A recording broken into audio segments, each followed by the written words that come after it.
wabarakatuh. Pada pagi hari ini, inilah sekolah saya yang tempat saya untuk melaksanakan uji kinerja, tempat saya melaksanakan PPL. Inilah keadaan sekolah saya, tempatnya di SMK Negeri 1 Kodi, Kecamatan Kodi, Kabupaten Sumba Barat Daya, Provinsi Nusa Tenggara Timur. Terima kasih atas waktu dan sebentar silakan menonton video saya di kelas. Terima kasih atas perhatiannya, saya ucapkan limpah terima kasih.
Salam.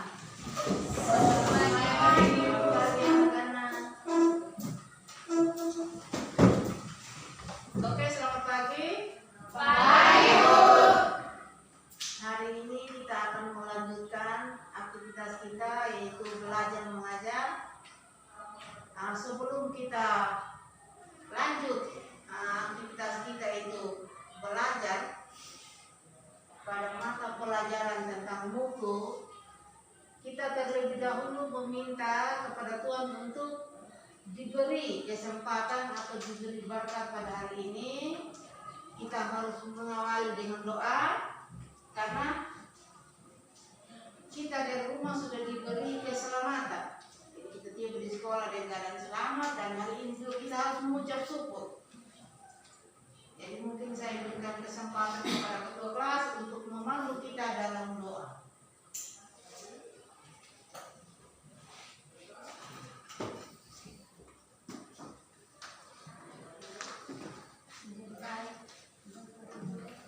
Dan teman-teman, sebelum kita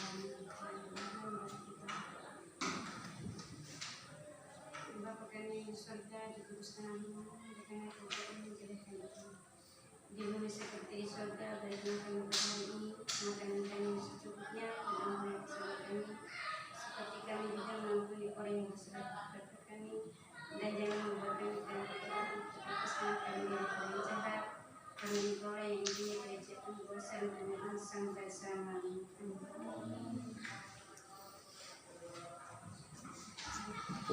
Terima kasih ketua kelas yang sudah memandu kita dalam doa. Sebelum kita memulai KBM kita, tentu kita harus persiapkan kelas, ya.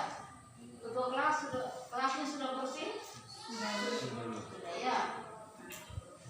Kalau kelasnya sudah bersih, sebelum kita melanjutkan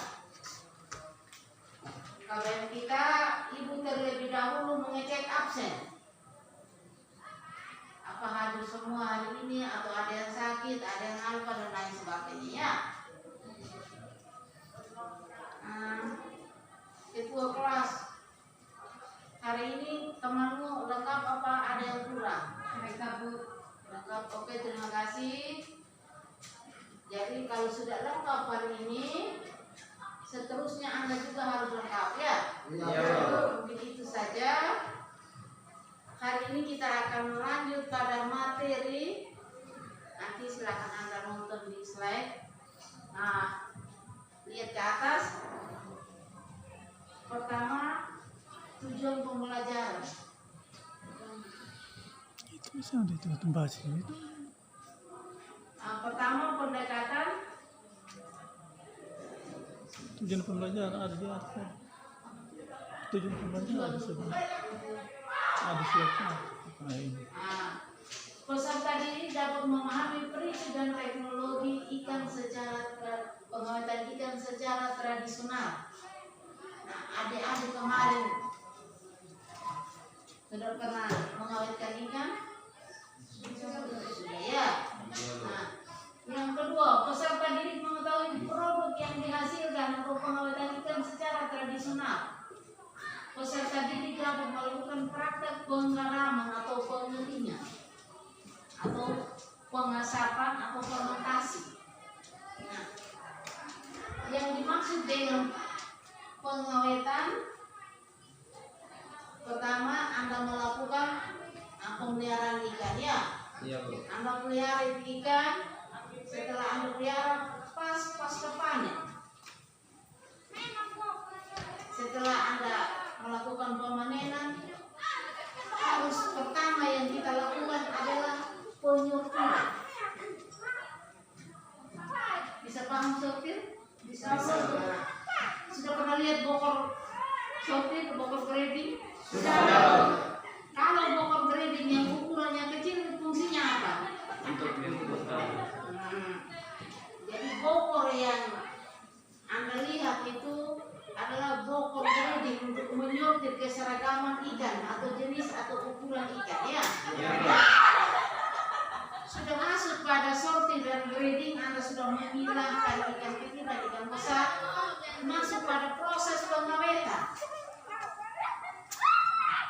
Proses pengawetan yang pertama adalah kita membersihkan ikan. Setelah kita bersihkan, yang kita pakai pertama adalah es.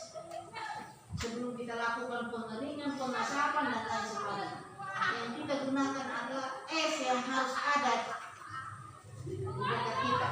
Jadi supaya ikan itu tetap dia segar, sampai ke tangan konsumen dia tetap segar. Betul tidak? Betul. Supaya ketika dia sampai ke sana dia tidak melek, dia tidak berubah warna. Bisa paham ya? Bisa.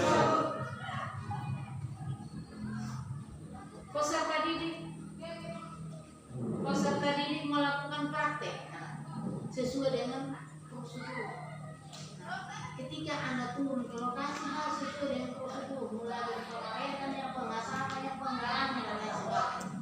Tadi itu langkah-langkah itu harus melakukan yang namanya sortir. Pertama kita cuci ikan, setelah itu baru taruh es, itu.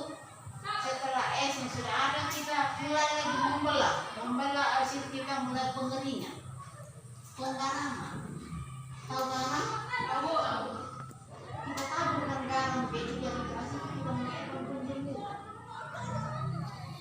Itu yang disebut dengan ikan yang kita awetkan yang menggunakan garam.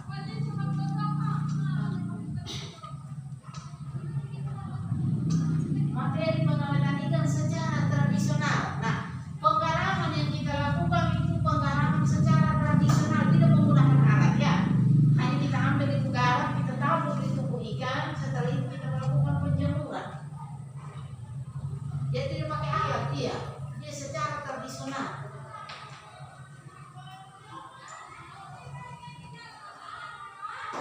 Nah, ada pendekatan sampai pada metode.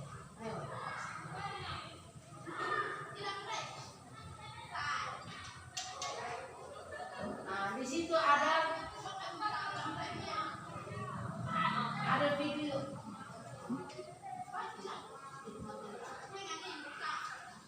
Nah, itu Anda bisa baca penggaraman merupakan proses pengawetan yang banyak dilakukan sebab berbagai negara, termasuk kita sendiri di daratan Sumba. Kalau ikan yang kita sudah tangkap atau Anda yang ketika Anda melakukan penangkapan atau pemanenan ikan yang ada di kolam, kalau tidak ada yang namanya mungkin kita kulkas tidak ada. Yang pertama yang kita ambil adalah bahan dapur kita adalah garam. Kita ambil garam dan kita tabur kepada ikan. Dengan sendiri ikan itu dia mengalami kesegaran. dia punya mata tetap jernih, dia punya warna tubuh tetap tidak berubah. Kalau ikan yang masih segar kita kirim ke konsumen, dia akan merasa nyaman, merasa seterusnya saya akan berlangganan ke SMK Negeri 1 Kodim dan saya terima ikan dalam keadaan segar, tidak busuk. Nah, karena pengawetan yang tadi, kalau tanpa pengawetan secara tradisional kita menunggu alat, maka ikan itu akan merah. Materi yang saya ambil hari ini waktu mutu dengan menggunakan pengawetan ikan secara tradisional. Jadi kita mengawetkan ikan dengan penggaraman kering, ada penggaraman basah. Nah, penggaraman kering kita tidak pakai air. Kalau penggaraman yang secara basah, garam itu kita rendam di dalam, baru kita celupkan ikan di dalam. Itu yang disebut dengan penggaraman basah. Kalau kering kita tabur saja garam di atas tubuh ikan, dan itu kita lepas dan kita tunggu. Kalau kita ada lagi kulkas, mungkin kita buat lagi es batu, kita tabur lagi di atas, tetapi ikan sudah dalam keadaan bersih. Kita sudah belah bagian perutnya, kita sudah melihat kondisi ikan. Sorter itu kan yang dilihat pertama dari ukurannya. Nah, setelah itu melihat tubuh ikan, apakah ada luka tidak. Kalau sudah tidak ada luka berarti kita gabungkan di satu botol. Setelah itu baru kita melakukan yang namanya pengawetan. Yang kita jemur. Nah, setelah kita jemur pasti harus melalui proses. Dia harus memakan waktu 1 atau 2 hari. Karena kita jemur dia di para-para di atas ini, karena ada terik matahari, airnya akan tertiris ke bawah dan menghasilkan ikan yang asin atau ikan kering. Kalau ikan basah, supaya ikan itu dia tetap sampai di konsumen dalam keadaan awet, kita tidak melakukan yang namanya penjemuran.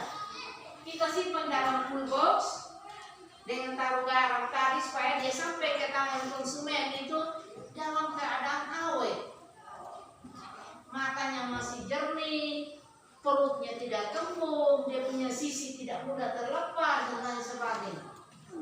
Tapi kalau dia sudah tidak segar lagi, dia punya insan itu dia sudah berubah, dia sudah berwarna kecoklatan ya. Matanya sudah berubah dan lain sebagainya. Tapi kalau dia masih segar, itu tadi semuanya masih dalam keadaan jernih. Yang namanya pengawetan yang basah itu tadi, kita tabur sedikit garam di dalam kubur dan letakkan ikan. Dengan sendirinya ikan itu masih dalam keadaan segar.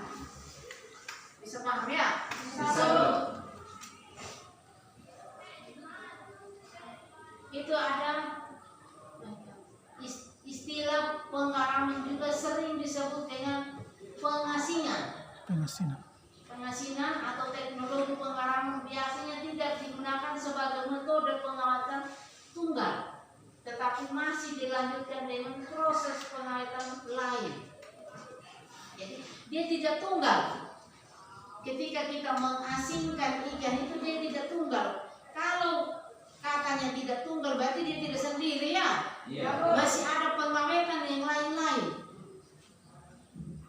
Yang seperti tadi masih kita pakai es, garam, ada lagi kalau di bengkel itu sering saya lihat itu mereka menggunakan pitsin juga. Mereka tabur itu pitsin di dalam air laut, mereka isi ikan dalam kulbok dan siram itu yang sudah ditabur tadi pitsin di dalam. Ketika kami wawancara dengan mereka bilang untuk mengawetkan ikan hanya beberapa jam. Tetapi kalau es, kita ambil kristal-kristal es, kita letakkan di dalam ikan dengan sendirinya. Kita tutup itu cool box, kita jaga dia punya suhunya, dengan sendirinya 1-2 hari bisa bertahan untuk sampai sampai ke konsumen. Tapi kalau bilang pengawetan tunggal berarti hanya garam atau hanya es saja. Tapi dia bilang di atas tidak tunggal, ada pengawetan yang lain. Jadi ada berbagai macam pengawetan. Anda jurusan apa itu wajib tahu ya.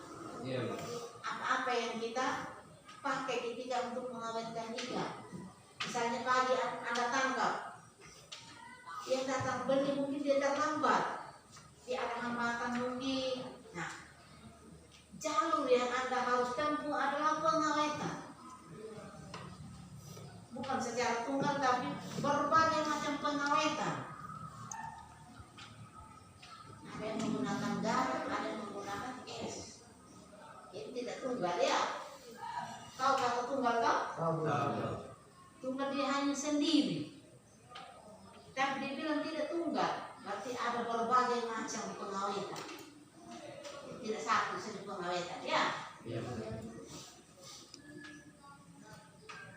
Nah, selama proses penggaraman terjadi proses penetrasi garam ke dalam tubuh ikan. Jadi selama kita melakukan penggaraman, garam itu dia akan meresap dalam tubuh ikan ya. Ketika dia meresap dengan sendirinya ikan itu akan awet. Nah, ketika kita jemur akan menghasilkan ikan asin. Jadi Anda sering lihat ikan kering itu awalnya dari ikan basah ya.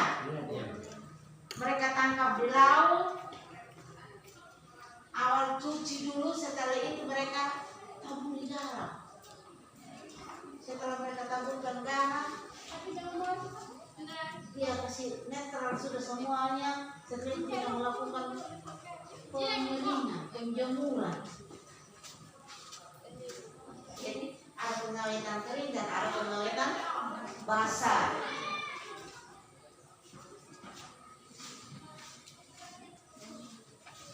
Lama-kelamaan kecepatan proses pertukaran garam dan cairan semakin lambat dengan menurunnya konsentrasi garam di luar tubuh ikan dan meningkatkan konsentrasi garam dalam tubuh ikan. Bahkan pertukaran garam cair tersebut berhenti.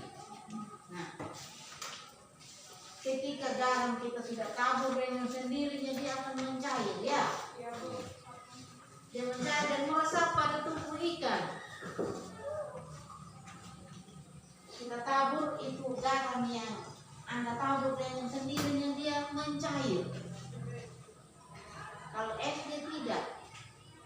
Ketika Anda taruh dalam kulkas, kalau ditutup dengan rapat, dilapisi dengan terpal, ditaruh di tempat yang sejuk, kita jaga suhunya dia, esnya akan tetap membeku.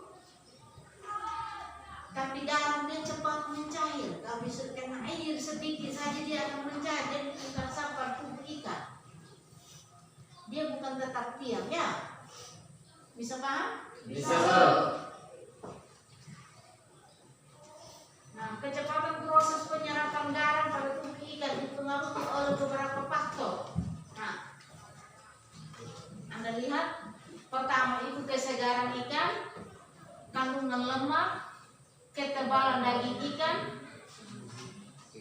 kehalusan kristal garam, suhu, yang F itu konsentrasi larutan garam.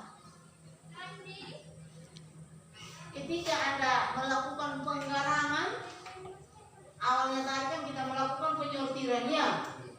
Kita sortir ikan, kita lihat apakah layak tidak ikan kita katakan dia segar atau tidak. Jadi ada beberapa bokor yang kita sudah siapkan. Bokor pertama itu mungkin kita kasih nama ikan segar. Bokor kedua ikan yang mungkin sudah masih dikatakan segar tapi sudah setengah tidak segar lagi. Yang ketiga adalah bokor yang tidak segar sama sekali lagi. Jadi ada 3 bokor yang kita harus siapkan. Jadi kita lihat dari tingkat kesegaran ikan. Bukan kita gabung dari bokor 1, bokor 2.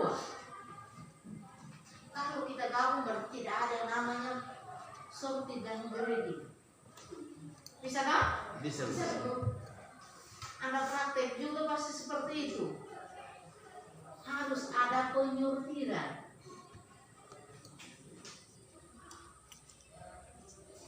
Yang B, kandungan lemak.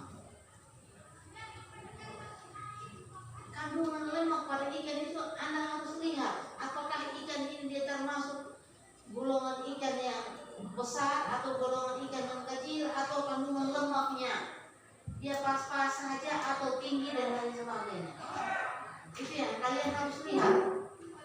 Jadi kandungan lemak itu sama dengan gemuk ya. Iya.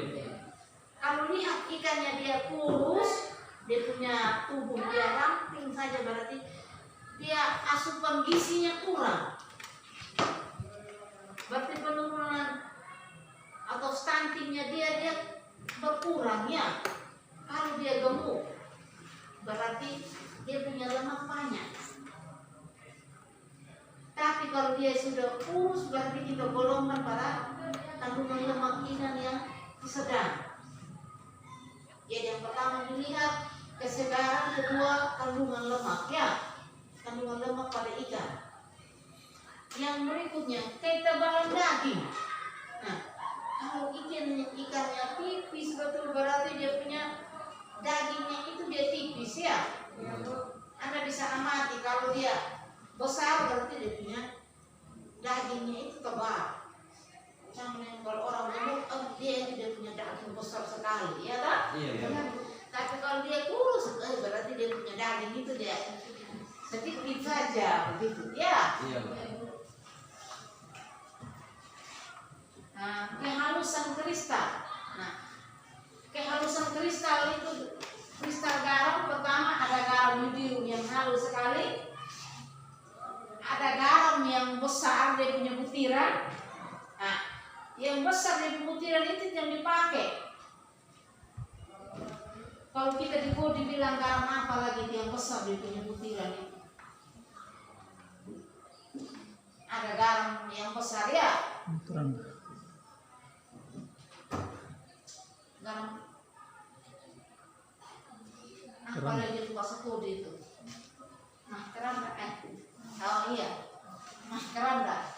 Iya kan ada itu garam. Nah itu yang dipakai untuk pengawetan ikan.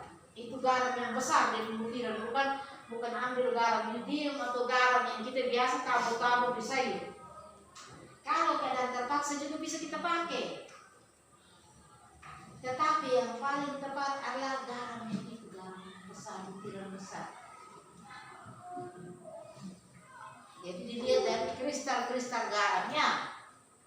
Nah suhunya, ketika kita melakukan pengawetan, kita tidak taruh di tempat yang panas, pasti kita taruh di tempat yang sejuk, supaya garam itu mungkin dia pelan-pelan dia meresap dalam tubuh ikan harus tetap stabil segar.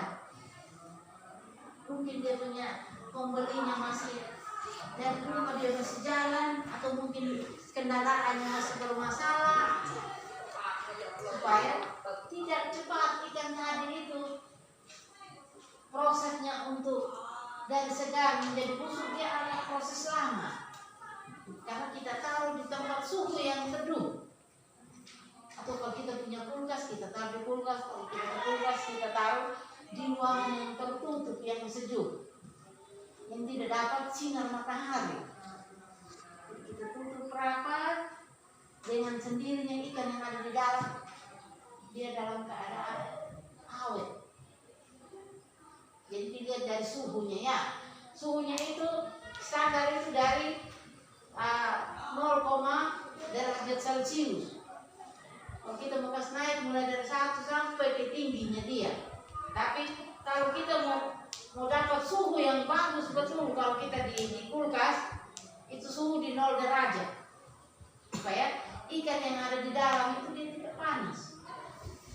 Jadi kalau ada yang punya kulkas itu pasti dia punya suhu yang kita tahu di dalam itu 0 derajat, supaya sawi yang kita tahu menjaga ikan yang ada di dalam dia tidak melet, tidak masak di dalam.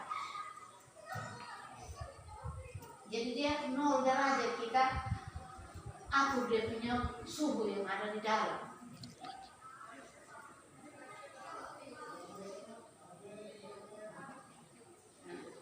Konsentrasi larutan garam. Dan kalau dia dalam keadaan sejuk, garam itu dia masih proses dia mencair ya. Tapi kalau kita taruh di tempat yang panas, tidak sampai 5 menit garam itu dia sudah mencair. Dan ikan yang ada di dalam itu pasti dia milih, dia masak. Karena panasnya dari atas itu dia akan menembus kepada box yang ada pakai. Box itu kan dia bukan berlapis-lapis, dia hanya gabus. Jadi matahari kan akan tembus di dalamnya. Jadi tidak bertahan lama, suhu panasnya dari atas dia akan menembus kepada box dan ikan itu menjadi segar lagi. Jadi orang yang dapat dia akan kecewa. Saya tidak akan beli ikan, kok sudah tidak segar lagi. Belum bilang kami sudah mengawetkan ikan, tetapi kenyataannya tidak.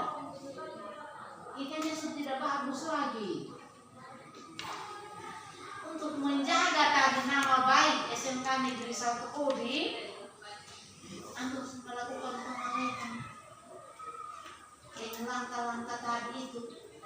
Jadi harus melakukan pengawetan yang baik, bukan pengawetan yang asal-asal ya. Supaya menjaga nama baik. Supaya berikut banyak orang berlangganan dengan kita. Bukan hanya hari ini saja diambil, besoknya sepanjang jalan saya tidak akan ambil lagi ikan. Dong bilang ikan segar, ternyata dia punya mata, dia punya insan, dia punya perut sudah tumbuh. Dia punya sisi sudah terlepas, dia punya daging yang lain sudah ini. Baunya sudah tidak sedap lagi. Untuk menjaga itu tadi kita harus melakukan pengawetan.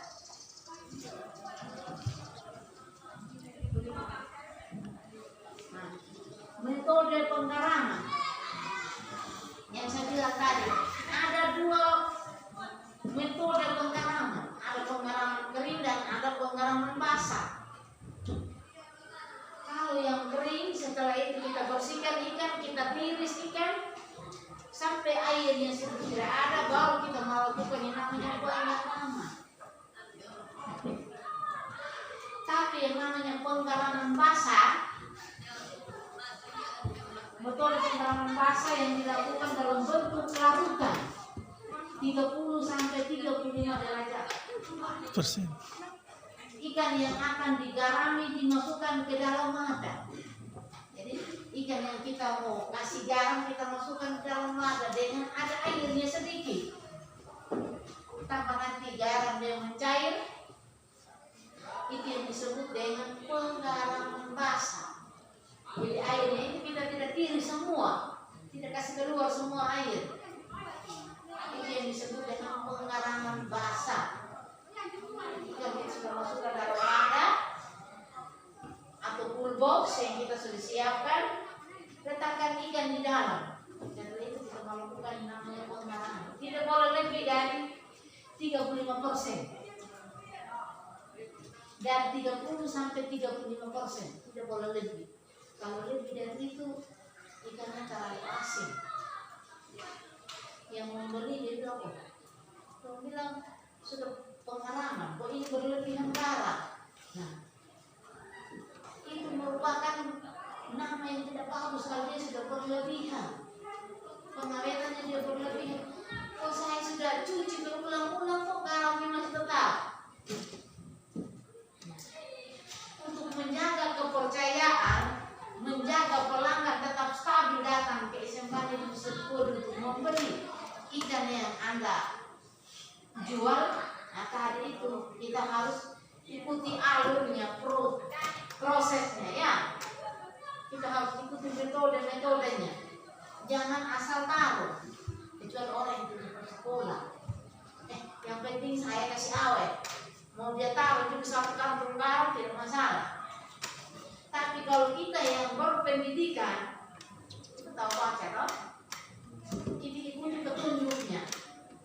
Berapa persen yang kita harus taburkan, itu. Jangan asal kita tidak kecewa. Dia mengambil ikan basah atau ikan kering, dia tidak kecewa. Dia sudah cuci berulang-ulang kok tetap asin. Pengawetan apa yang model begini? Lebih basah, tak usah berlangganan, dia sengkali di satu kodi. Saya pindah saja ke Kodi Utara. Saya pindah saja ke Belaga. Nah, untuk menjaga pelanggan tetap ada di kita, itu tadi kita harus mengikuti metode yang ada, alur-alur yang ada kita harus ikuti, jangan asal tabrak. Bisa paham ya?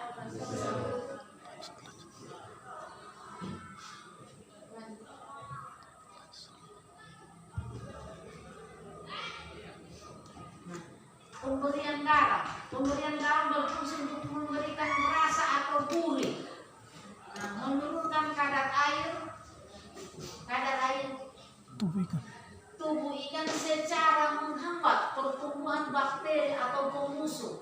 Nah, garam ya, karena kita taburi tadi garam. Kalau tidak ada pengawetnya, tidak tertaburi garam, tahu sendiri lalaton, makan saja yang tidak berasa amis, sayur yang kita rebus bening saja, dia akan juga. Atau air minum yang tidak punya rasa, dia bisa minum, apalagi ikan. Kita tahu ikan di dalam dan luar sudah terasa baunya, bau amisnya. Jadi untuk menghindari bakteri-bakteri yang masuk pada tubuh ikan tadi, pertama itu kita taburi dulu garam.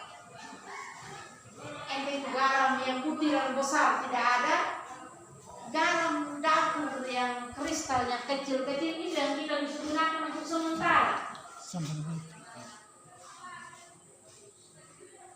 Bisa paham ya? Garam dapur itu kita bisa gunakan untuk sementara. Setelah itu sambil kita mencari untuk kedepannya ketika kita melakukan lagi pengawetan, kita harus mencari garam yang itu lagi. Tapi kalau tidak ada juga tetap kita menggunakan kecil semua, aman sabos, kecil semua. Halus atau es batu.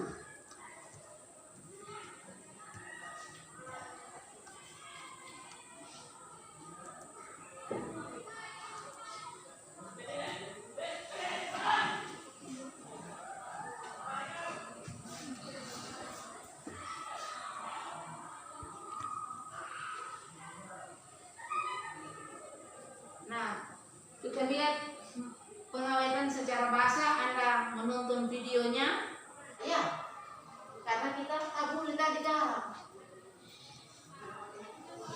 Kalau tidak ada pengawetnya, tidak tertaburi garam, tahu sendiri lalaton, makan saja yang tidak berasa amis, sayur yang kita rebus bening saja, dia akan juga. Atau air minum yang tidak punya rasa, dia bisa minum, apalagi ikan. Kita tahu ikan di dalam dan luar sudah terasa baunya, bau amisnya. Jadi untuk menghindari bakteri-bakteri yang masuk pada tubuh ikan tadi, pertama itu kita taburi dulu garam. Itu garam yang butiran besar tidak ada, garam dapur yang kristalnya kecil-kecil ini yang kita bisa gunakan untuk sementara. Bisa paham ya? Garam dapur itu kita bisa gunakan untuk sementara. Setelah itu sambil kita mencari untuk kedepannya ketika kita melakukan lagi pengawetan, kita harus mencari garam yang itu lagi. Tapi kalau tidak ada juga tetap kita menggunakan kecil semua, aman sabos, kecil semua. Halus atau es batu.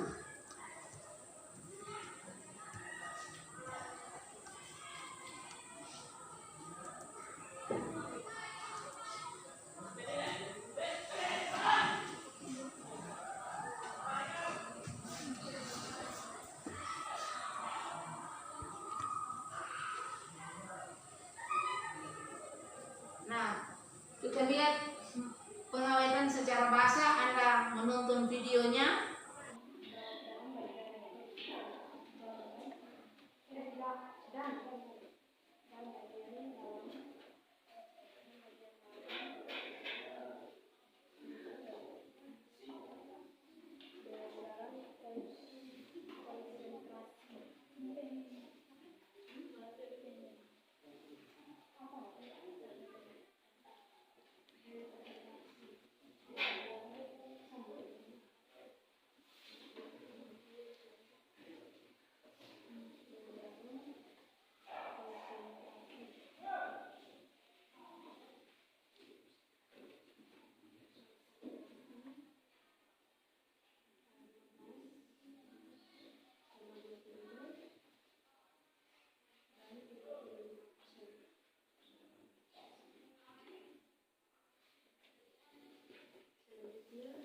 Makan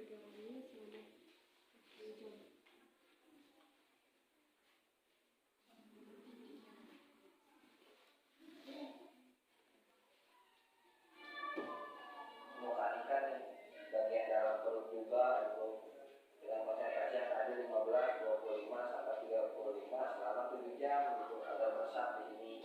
Nah kita umum ini ikannya itu bagian dalam dan bagian luarnya, bagian permukaan itu dan dalamnya ini dengan merata kita lumuri garamnya itu dengan merata. Di sini tuh selama 7 jam gitu kan biar